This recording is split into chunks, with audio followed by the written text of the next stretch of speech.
السلام علیکم۔ آج بدھ ہے، ستمبر کی 27 تاریخ۔ پاکستان میں اس وقت شام کے 7، بھارت میں 7:30، اور یہاں ہمارے اسٹوڈیوز کی گھڑیوں میں صبح کے 10 بج رہے ہیں۔ وائس آف امریکہ واشنگٹن کی اردو سروس سے میں ہوں خالد حمید، خبروں کے ایک بلیٹن کے ساتھ۔ افغانستان کے طالبان کا کہنا ہے کہ انہوں نے 200 مشتبہ عسکریت پسندوں کو پکڑا ہے جو سرحد پار سے پاکستان کے خلاف مہلک حملے کر رہے تھے۔ یہ اقدام دہشت گردی کی سرگرمیوں کو بے اثر کرنے اور دیگر ٹھوس اقدامات پر عمل درآمد کے لیے کیا گیا ہے۔ وائس آف امریکہ نے باخبر پاکستانی حکام سے یہ اطلاعات حاصل کی ہیں۔ افغان حکمرانوں نے گزشتہ ہفتے اسلام آباد کے ایک اعلیٰ سطحی وفد کے ساتھ کابل میں دوطرفہ مذاکرات کی میزبانی کی تھی، جس میں کالعدم تحریک طالبان پاکستان یا TTP کے خلاف کریک ڈاؤن کے بارے میں تفصیلات شیئر کی گئی تھیں۔ اس بات چیت سے 2 ہفتے قبل بھاری ہتھیاروں سے لیس سینکڑوں عسکریت پسندوں نے چترال کے شمالی سرحدی ضلع میں 2 پاکستانی سیکیورٹی چوکیوں پر حملہ کیا تھا، جس کی ذمہ داری TTP نے قبول کی تھی۔ طالبان نے چترال حملے سے واپس آنے والے TTP کے 200 کارکنوں کو گرفتار کر لیا ہے۔ پیر کو طالبان کے کلیدی ترجمان نے اس بات کا اعادہ کیا کہ ان کی حکومت کسی کو بھی افغان سرزمین پر پاکستان کے خلاف استعمال کرنے کی اجازت نہیں دیتی۔ پاکستان کے صوبہ سندھ کے ضلع کند کوٹ میں کچے کے علاقے میں ایک گھر میں راکٹ کا گولہ پھٹنے سے خاتون اور بچوں سمیت 8 افراد ہلاک ہو گئے ہیں۔ پولیس نے ہلاکتوں کی تصدیق کرتے ہوئے واقعے کی تحقیقات شروع کر دی ہیں۔ دور دراز علاقے کے باعث امدادی کارروائیوں میں تاخیر ہو رہی ہے۔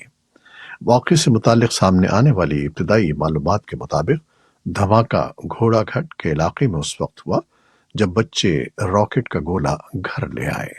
پولیس کا کہنا ہے کہ لاشوں کو ہسپتال منتقل کر دیا گیا ہے اور اس معاملے کی مزید تحقیقات کی جا رہی ہے۔ یہ دھماکہ خیز مواد گاؤں تک کیسے پہنچا، اس بارے میں پولیس نے ابھی تک کوئی بیان جاری نہیں کیا ہے۔ اسلام آباد کی انسداد دہشت گردی عدالت نے 9 مئی کے واقعات کے تناظر میں بغاوت پر اکسانے کے مقدمے میں صحافی معید پیرزادہ اور صابر شاکر کے دائمی وارنٹ گرفتاری جاری کر دیے ہیں۔ وائس آف امریکہ کے نمائندے عاصم علی رانا کے مطابق انسداد دہشت گردی عدالت کے جج ابو الحسنات ذوالقرنین نے بدھ کو کیس کی سماعت کی تو ایک مرتبہ پھر ملزمان عدالت کے روبرو پیش نہیں ہوئے۔ دونوں صحافیوں کے خلاف اسلام آباد کے تھانہ آبپارہ میں عوام کو توڑ پھوڑ اور بغاوت پر اکسانے کا مقدمہ درج ہے، جبکہ عدالت نے گزشتہ سماعتوں پر دونوں صحافیوں کو اشتہاری قرار دینے کی کارروائی کا آغاز کیا تھا۔ روس اور چین کے علاوہ اقوام متحدہ کی سلامتی کونسل کے ارکان نے افغانستان میں خواتین پر طالبان کی جانب سے مسلسل ظلم و ستم کی شدید مذمت کرتے ہوئے تمام رکن ممالک سے مطالبہ کیا ہے کہ وہ اس ملک کی قیادت کو جواب دہ ٹھہرانے کے لیے فوری کارروائی کریں۔ افغانستان کے لیے اقوام متحدہ کے سیکریٹری جنرل کی خصوصی نمائندہ روزن اوتن بائفا نے کہا کہ سن 2021 میں اقتدار پر قبضہ کرنے کے بعد سے طالبان نے 50 سے زیادہ حکم نامے جاری کیے ہیں، جن کا واضح مقصد خواتین کو عوامی زندگی سے ہٹانا ہے۔ UN ویمن کی ایگزیکٹو ڈائریکٹر سیما باہوس نے اسی میٹنگ کو بتایا کہ اسلام پسند حکومت نے ایسے اصول نافذ کیے ہیں جو خواتین کو ان کے بنیادی انسانی حقوق سے واضح طور پر انکاری ہیں۔ باہوس نے کہا کہ افغان خواتین ہمیں بتاتی ہیں کہ وہ تاریکی میں زندگی گزارنے پر مجبور ہیں، جو اپنے گھروں تک محدود ہیں اور مستقبل کی کوئی امید نہیں رکھتی۔ طالبان کے ترجمان نے افغانستان کی صورتحال پر اقوام متحدہ کی سلامتی کونسل کے اجلاس میں خواتین کے بارے میں دیے گئے بیان کے رد عمل میں کہا کہ اہم ایشوز کے بجائے 2 چھوٹے مسائل خواتین کا کام اور تعلیم پر بات کی گئی۔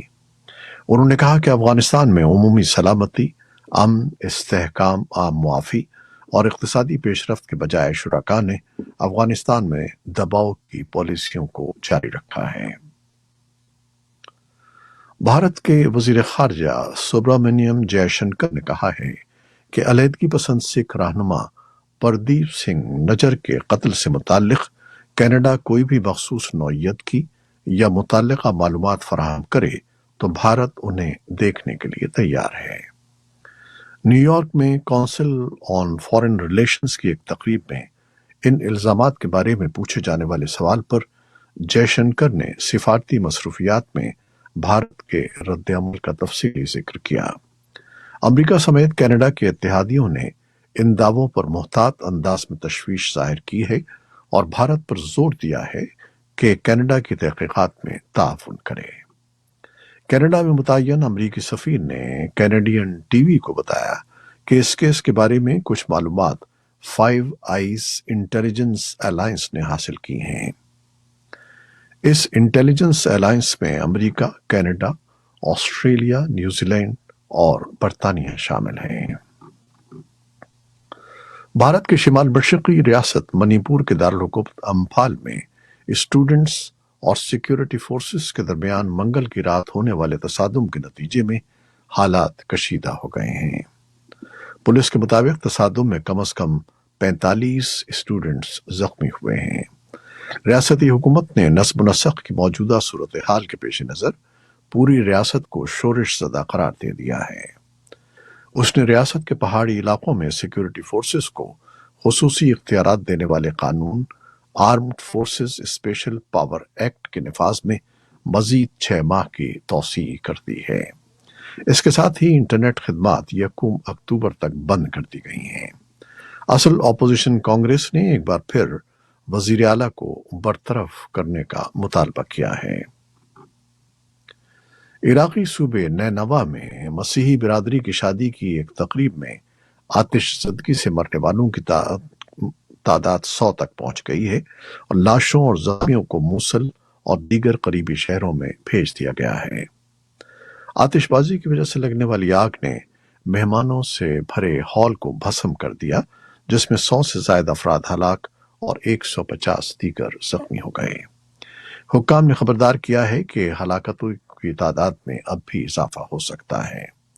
نینوا میں صحت کے حکام نے مرنے والوں کی تعداد 114 بتائی ہے۔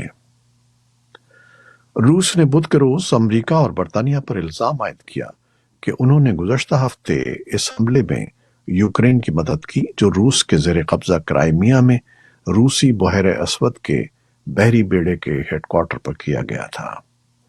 روسی وزارت خارجہ کی ترجمان ماریا زاخارووا نے ایک بریفنگ میں کہا کہ اس حملے کی مغربی انٹیلیجنس ذرائع، نیٹو کے سیٹلائٹ اثاثوں اور جاسوس طیاروں کا استعمال کرتے ہوئے پہلے سے منصوبہ بندی کی گئی تھی۔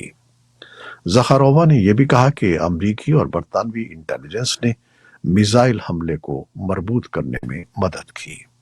امریکی حکام نے روسی حملے کے لیے یوکرین کی براہ راست مدد سے انکار کیا ہے۔ وائٹ ہاؤس کی قومی سلامتی کونسل کے ترجمان جان کربی نے اس دعوے کو مضحکہ خیز قرار دیا۔ روس کی وزارت دفاع کے زیر انتظام ایک ٹیلی ویژن چینل نے بدھ کے روز بغیر تاریخ کے ایک ویڈیو نشر کی جس میں روس کے بحیرہ اسود کے بحری بیڑے کے سربراہ ایڈمرل وکٹر سوکولوف کو یہ کہتے ہوئے دکھایا گیا ہے کہ یہ بحری بیڑا کامیابی سے کام کر رہا ہے۔ یہ مسلسل دوسرا دن تھا جس میں روسی ٹیلی ویژن پر سوکولوف کی ویڈیو نمودار ہوئی۔ اس سے پہلے یوکرین نے یہ دعویٰ کیا تھا کہ سوکولوف کرائمیا کے میزائل حملے میں مارا گیا ہے۔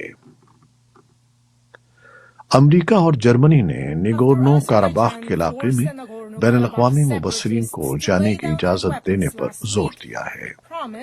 محکمہ خارجہ کے ترجمان میتھیو ملر نے ایک بیان میں کہا کہ وزیر خارجہ اینٹنی بلنکن نے صدر علییف پر زور دیا ہے کہ وہ بڑے پیمانے پر عام معافی کا عہد کرے اور ایک بین الاقوامی مبصر مشن کو نیگورنو کاراباخ میں جانے کی اجازت دیں۔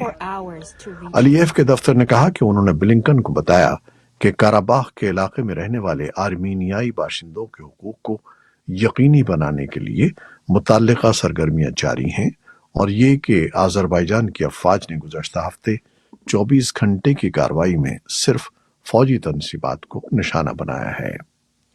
جرمن وزیر خارجہ اینالینا برباک نے بھی بدھ کے روز کہا کہ نگرانی کرنے والوں کو علاقے میں جانے کی اجازت دینا اس اعتماد کا ثبوت ہوگا کہ آذربائیجان نگورنو کاراباخ میں لوگوں کی سلامتی اور بہبود سے متعلق اپنے وعدوں کے بارے میں سنجیدہ ہے۔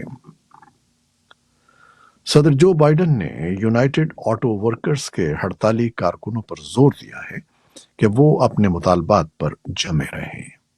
ان خدشات کے باوجود کہ طویل ہڑتال معیشت کو نقصان پہنچا سکتی ہے، خاص طور پر ریاست مشیگن میں جو آئندہ سال کے صدارتی انتخاب میں اہم کردار ادا کر سکتی ہے، ڈیموکریٹک صدر نے کارکنوں کی حوصلہ افزائی کی اور وہ بہتر اجرت کے لیے کوشاں رہنے پر زور دیا۔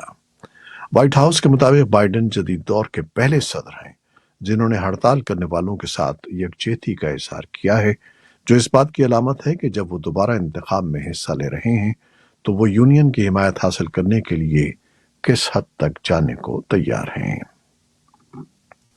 امریکی محکمہ خارجہ نے فلسطینی اتھارٹی کے لیے ایلچی کی تقرری پر سعودی عرب کی تعریف کی ہے اور نگورنو کاراباخ میں کشیدگی کے خاتمے کے لیے اجلت سے کام لینے پر زور دیا ہے۔